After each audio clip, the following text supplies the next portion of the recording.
সকলোকে নমস্কাৰ জনাই মোৰ ইউটিউবৰ অন্য এটা নতুন ভিডিঅ'লৈ আপোনালোকৰ মাজলৈ আহিছোঁ আৰু আপোনালোক সকলোকে মই পুনৰ এবাৰ স্বাগতম জনাইছোঁ মোৰ ইউটিউব চেনেললৈ।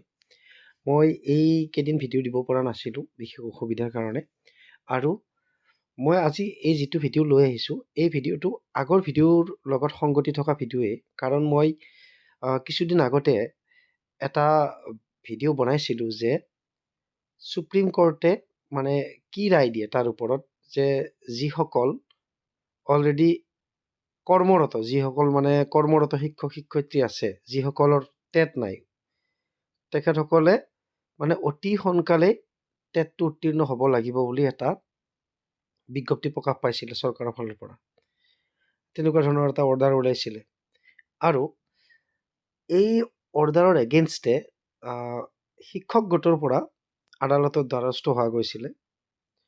আৰু মাজতে এনেকুৱা এটা মানে ধাৰণা হৈছিলে যে ধৰক এইটো খাৰিজ হ'ব নেকি, মানে কাৰণ যিসকল শিক্ষক বৰ্তমান কৰ্মৰত, তেখেতসকলৰ আগৰ যিটো চিলেকশ্যন প্ৰচেছ সেইটো বেলেগ আছিলে, যদিও তেখেতসকলৰ টেট নাছিলে। কিন্তু এতিয়া কথাটো কি হ'ল, এই অৰ্ডাৰটোত স্পষ্টভাৱে উল্লেখ আছে যে যদি 5 বছৰ বা তাতোকৈ যদি কম সময় কাল আছে তেখেতসকলৰ ভিতৰত, মানে ৰিটায়াৰমেণ্টৰ কাৰণে, তেতিয়াহ'লে তেখেতসকলৰ কোনো চিন্তা নাই। তেখেতসকলে মানে কি টেটৰ কোনো চিন্তা ল'ব নালাগে, টেট উত্তীৰ্ণ হোৱাৰ কোনো প্ৰয়োজন নাই, কাৰণ তেখেতসকলৰ অৱসৰ সময় সমাগত। 5 বছৰটো অতি সোনকালে গুচি যায় যিহেতু। কিন্তু যিসকলৰ 5 বছৰতকৈ বেছি আছে তেখেতসকলে কিন্তু বাধ্যতামূলকভাৱে টেট পৰীক্ষা উত্তীৰ্ণ হ'ব লাগিব বুলি ইয়াতে উল্লেখ আছে। আৰু এতিয়া এই যিটো অৰ্ডাৰ ওলাইছিলে তাৰ ওপৰত ভিত্তি কৰি মই এই ভিডিঅ'টো বনাইছোঁ।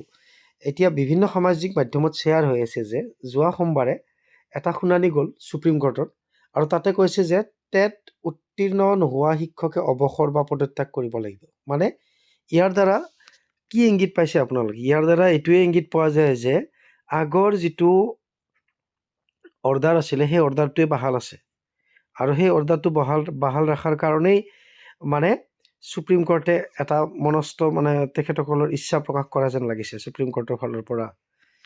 এতিয়া যদি শিক্ষকসকলৰ সপক্ষে অৰ্ডাৰটো যায় খুব ভাল কথা, কাৰণ হয় সময়ৰ লগে লগে নিয়মবিলাক সাল সলনি হৈ থাকে। কিন্তু এইটো নিউজ পোৱাৰ পিছতে মই ভাবিলোঁ ভিডিঅ'ৰ জৰিয়তে আপোনালোকৰ সৈতে শ্বেয়াৰ কৰোঁ। ইয়াতে কৈছে যে যিসকল শিক্ষকে টেট উত্তীৰ্ণ হ'ব নোৱাৰে, মানে তেখেতসকলক টেট পৰীক্ষা দিবলৈ সুযোগ দিয়া হ'ব, হয়তো এবাৰ নহয় দুবাৰ তেনেকুৱা ধৰণৰ সুযোগ দিয়া হ'ব। আৰু যিটো এজ এ হোল যিটো মানে জেনেৰেল টেট হয় সেইটো নহ'বও পাৰে, হয়তো স্পেচিয়েল টেট হ'ব পাৰে তেখেতসকলৰ ডিপাৰ্টমেণ্টেলি। গতিকে তাৰ কাৰণে হয়তো তেখেতসকলক ট্ৰেইনিঙো দিব পাৰে। কিন্তু মুঠতে তেখেতসকলে টেট উত্তীৰ্ণ হ'ব লাগিব বুলি কৈছে। আৰু যদি টেট উত্তীৰ্ণ নহয় তেনেহ'লে তেখেতসকলক মানে যিটো ভলেণ্টিয়াৰ ৰিটায়াৰমেণ্ট VRS, হয়তো অৱসৰ ল'ব লাগিব, নহ'লে পদত্যাগ কৰিব লাগিব। এইটো এটা কথা কিন্তু মানে সুপ্ৰিম কোৰ্টৰ ফালৰ পৰা জনাইছে। আৰু এইটো মই কোৱা কথা নহয়, এইটো আপোনালোকে ছ'চিয়েল মিডিয়াত যদি এক্টিভ থাকে নিশ্চয় পাই যাব। মই এটা তেনেকুৱা ধৰণৰ শিক্ষক গোটতে পাইছোঁ, আৰু ভাবিলোঁ হয়তো বহুতে চাগে গম পোৱা নাই, সেইভাৱে আপোনালোকৰ সৈতে শ্বেয়াৰ কৰিলোঁ। আৰু এইটো কোনো ভীতিগ্ৰস্ততা মানে প্ৰচাৰ কৰা মানে আপোনালোকৰ মাজত বিলোৱাৰ কাৰণে নহয়, আচলতে সেইটো কথা নহয়। এইটো প্ৰথম শুনানিহে হৈছে, হয়তো লয়াৰে বিভিন্ন যুক্তি দাঙি ধৰিব, হয়তো পিছলৈ গৈ সলনিও হ'ব পাৰে তেনেকুৱা। গতিকে মই জাষ্ট আপোনালোকৰ সৈতে এই ভিডিঅ'টো এইকাৰণে শ্বেয়াৰ কৰিলোঁ যাতে ইনফৰমেশ্যনটো আপোনালোকলৈ মই পঠাব পাৰোঁ। আৰু ব্যক্তিগতভাৱে ময়ো ভাবোঁ শিক্ষকসকল ট্ৰেইনড হ'ব লাগে, কাৰণ আজিকালিৰ যিহেতু চাইক'লজি যিটো আছে, ল'ৰা ছোৱালীৰ যিটো মানসিক পৰিস্থিতি বুজি লোৱাৰ মানে সক্ষমতাটো থাকিব লাগে সকলো শিক্ষকৰে। আৰু সেই পৰিস্থিতি অনুযায়ী বা ল'ৰা ছোৱালীজনৰ মানসিক কণ্ডিশ্যনৰ ওপৰত ভিত্তি কৰিয়ে মানে বিভিন্ন স্কিল প্ৰয়োগ কৰি, বিভিন্ন মেথড টিচিং মেথড ইউজ কৰি, বা TLM হওক বা আজিকালি ICT টুলবিলাক আছে, এইবিলাক ইউজ কৰি ছাত্ৰ ছাত্ৰীক শিক্ষা দিয়াৰ এটা মানে যোজা কৰা হৈছে, যিটো বৰ্তমান ডিজিটেলাইজো কৰা হৈছে। আজিকালি বিভিন্ন বিদ্যালয়ত স্মাৰ্ট ক্লাছ ইনষ্টল কৰা হৈছে। কিন্তু এনেকুৱা ধৰণৰ কথা নহয় যে ধৰক হঠাৎ এটা বয়স, আপোনালোকে জানে যে এটা বয়সৰ কাম সময়ত বুলি কয়। এটা বয়স যোৱাৰ পিছত বিভিন্ন সংসাৰৰ দায়িত্বত ছাৰ বাইদেউসকল সোমাই পৰে, কাৰণ এইটো হ'ল এটা পেচা, কিন্তু সকলোৰে নিজৰ নিজৰ ব্যক্তিগত জীৱন আছে। গতিকে কোনোবা অভিভাৱক, কোনোবাই ঘৰত দায়িত্ব ল'ব লগা আছে, গতিকে তেনেকুৱা পঢ়াৰ এটা মুড নাথাকে। হঠাৎ এটা অৰ্ডাৰ ওলাই গ'লে যে টেট উত্তীৰ্ণ হ'বই লাগিব, সেইটো এটা আচলতে একচেপ্টেবল নহয়। মোৰ এইটো সম্পূৰ্ণ ব্যক্তিগত মতামত, আৰু তেনেকুৱা ধৰণৰ কথা। যা হওক, লগতে মই এটা মোৰ ফালৰ পৰাও এটা মন্তব্য দাঙি ধৰিবলৈ বিচাৰিছোঁ। যিসকল ধৰক ছাৰ বাইদেউৰ অতি কমেও 7-8 বছৰ বা 10 বছৰ আছে, তেখেতসকলে যদিও আদালতত বিষয়টো শুনানি চলি আছে, কিন্তু আপোনালোকে নিজাববীয়াকৈ অকণমান প্ৰস্তুতি কৰাটো ভাল।